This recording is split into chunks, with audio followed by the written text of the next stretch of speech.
Bulletin में सबसे पहले बात करते हैं। हुकूमत ने इदारों पर तनकीद काबिल दस्त अंदाजी जुर्म करार देने का फैसला किया है। Prevention of electronic crime act 2016 में तरमीम की मंजूरी दे दी गई है। मुजव्वज़ा तरमीम के जरिए इदारों पर तनकीद करने वालों को 3 से 5 साल सजा दी जा सकेगी। इसी मुतालिक मजीद बात करेंगे। रोजनामा जंग के सीनियर सहाफ़ी ताहिर खलील साहब ने हमें ज्वाइन किया है। ताहिर खलील साहब, इससे मुतालिक मजीद क्या पता चला है? जी, ये ऑर्डिनेंस तैयार कर लिया है गवर्नमेंट ने। क्योंकि कौमी असम्बली और सेनेट के इजलास नहीं हो रहे, मुमकिन है कि ये 1-2 दिन में ये जारी कर दिया जाए।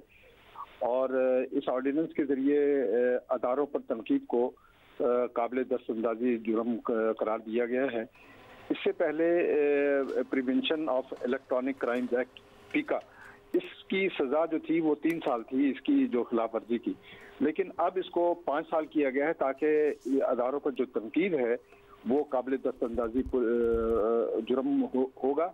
और इस जीवन में जो मुतल्लिका कानून है उसमें तरमीम कर दी गई है और ये कानून ऑर्डिनेंस की सूरत में हुकूमत नाफिज करने जा रही है। इसके जरिए अदलिया, फौज और जो दूसरे अदारे हैं, कौमी अदारे, उनके खिलाफ नफरत अंगेज मुहिम चलाने वालों के खिलाफ कार्रवाई की जा सकेगी। अच्छा ताहिर साहब, ये भी बताएगा कि ये तो चले क्लियर हो गया है कि हुकूमत ने इदारों पर तनकीद काबिल दस्तअंदाजी जुर्म करार देने का फैसला किया है, लेकिन ये मुकदमात जो हैं ये पुलिस में दर्ज कराए जाएंगे? जी, ये मुकदमात जो हैं ये पुलिस भी दर्ज कर सकेगी और FIA भी दर्ज कर सकेगी। जो जो हमारी फेडरल लिस्ट है उसमें FIA को भी इख्तियार दिया गया है और पुलिस जो है वो भी इस सिलसिले में कार्रवाई कर सकेगी। और लेकिन ये कार्रवाई जो है इसका इख्तियार जो है वो रियासत जो है ऑर्डिनेंस के जरिए तय करेगी। ठीक है ताहिर खलील साहब, आपने इससे मुताल्लिक हमें आगाह किया, बहुत बहुत शुक्रिया आपका। आगे बढ़ते हैं, आपको बताएं पाकिस्तान से फरार 341 शूटर्स इश्तिहारियों को बैरून मुमालिक से वापस नहीं लाया जा सका। जियो न्यूज़ ने इंटरपोल को दी जाने वाली 160 खतरनाक शूटर्स इश्तिहारियों की तफसीलात हासिल कर ली हैं। नुमाइंदा जियो न्यूज़ अहमद फराज हमारे साथ मौजूद हैं, उनसे जानेंगे। अहमद, तफसीलात में मजीद क्या बात सामने आई है? जी बिल्कुल जी, ये पाकिस्तान से फरार होने वाले 341 खतरनाक शूटर्स और इश्तिहारियों को अभी बैरून मुल्क से नहीं लाया गया और इनमें जियो न्यूज़ ने इंटरपोल को दी जाने वाली 160 खतरनाक शूटर्स और इश्तिहारों की तफसीलात हासिल की हैं, जिसमें पंजाब की जानिब से भी वफाक को भेजे जाने वाले 181 नामों की फहरिस्त शामिल है।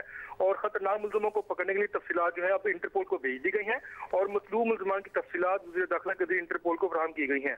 इसमें दरीना दुश्मनी और भत्ता गोली के लिए शूटर्स को बैरून मुल्क से ऑपरेट किया जा रहा है और खास तौर पर शूटर्स के जरिए इंस्पेक्टर साबिक पुलिस के इंस्पेक्टर आबिद बॉक्सर, बिलाल यासीन और FBI के सलमान भट्ट पर फायरिंग कराई गई थी और खासतौर पर सहाफी हसनैन शाह और एक वकील की खातून असिस्टेंट को भी इन शूटर्स ने कत्ल किया था।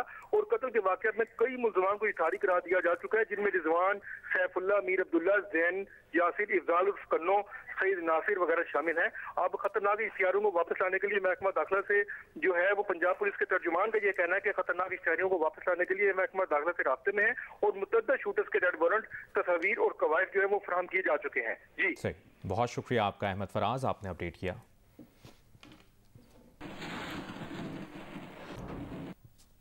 सियासी मंजरनामे से एक अहम खबर है। क्या ऑपोजिशन के बावर्ची खाने में हंडिया चढ़ने का सामान जमा हो गया? क्या तरीन के जहाज ने ऑपोजिशन के कैंप में लैंडिंग कर ली है? सियासत के अहम तरीन जहांगीर तरीन की शहबाज शरीफ से खुफिया मुलाकात का इंकशाफ हुआ है। द न्यूज़ के एडिटर इन्वेस्टिगेशन अंसार अब्बासी की रिपोर्ट के मुताबिक मुलाकात में हुकूमत से छुटकारा हासिल करने के तरीके पर तबादला ख्याल किया गया। अदम एतमाद की तहरीक पर भी बातचीत हुई। जहांगीर तरीन का कहना है कि हुक्मरान जमात से ताल्लुक़ रखने वाले उनके ग्रुप में शामिल अरकान कौमी और सूबाई असम्बली ने उन्हें कोई भी सियासी फैसला करने का मैंडेट दे रखा है। उन्होंने ये भी कहा है कि सियासतदान की हैसियत से वो दीगर सियासतदानों के साथ बातचीत पर यकीन रखते हैं, आइंदा भी रखेंगे। तहरीक अदम एतमाद पर पीपल्स पार्टी और JUI के दरमियान अहम टेलीफोनिक राब्ता भी हुआ है। आसिफ अली जरदारी और मौलाना फजल रहमान में मिल बैठने पर इत्तफाक हुआ है।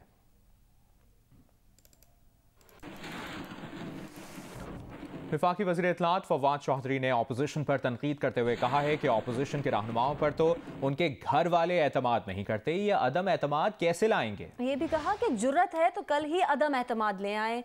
उन्होंने कहा कि जहांगीर तरीन से एहतराम का रिश्ता है, वो पार्टी के साथ रहेंगे। ये मुँह और मसूर की दाल, इनसे अदम एतमाद कहाँ पे लाया जाना है। ये जो हमारे खिलाफ अदम एतमाद लाना चाह रहे हैं, इन पे तो उनके घर वाले भी एतमाद नहीं करते। अगर ज़रूरत है तो मैं कहता हूँ परसों नहीं कल ही लेके आए।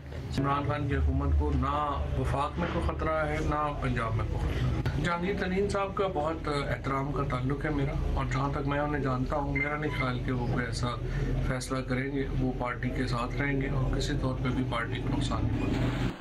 क्वेटा ग्लैडिएटर्स के जेम्स फैल्कनर लीग से दस्तबरदार हो गए हैं। उन्होंने कहा है कि उनके मुआहदे की पासदारी नहीं की गई। जेम्स फैल्कनर का कहना है कि PSL में PCB ने उनके मुआहदे और मुआवजे की पासदारी नहीं की। मजीद जानते हैं नुमाइंदा जियो न्यूज़ सुहेल इमरान से। सुहेल, क्या मामला है ये?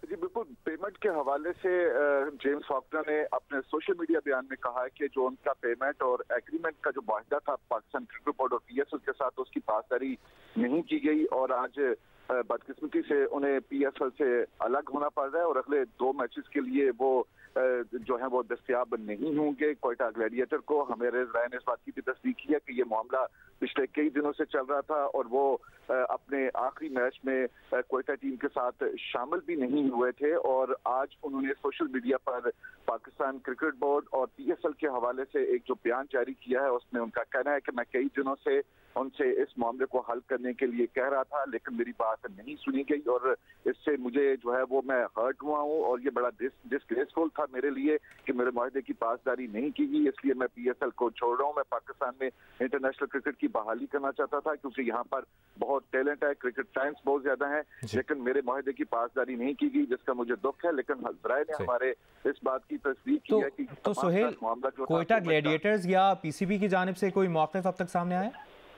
जी, हमारी क्वेटा ग्लैडिएटर से भी बात हुई है। उनका भी ये कहना है कि ये मामला क्योंकि पेमेंट और एग्रीमेंट का है और ये पाकिस्तान क्रिकेट बोर्ड और पाकिस्तान सुपर लीग की जो मैनेजमेंट है उनके दरमियान है और पाकिस्तान क्रिकेट बोर्ड के ज़राए से हमें ये मालूम हुआ है कि कुछ देर में इस हवाले से मौक़िफ़ आएगा, लेकिन जो हमारे न्यूट्रल ज़राए हैं वो इस तस्दीक कर रहे हैं कि जेम्स फॉक्नर की तरफ से पेमेंट का तनाज़ा हुआ था। सुहेल इमरान, आपने अपडेट किया, शुक्रिया।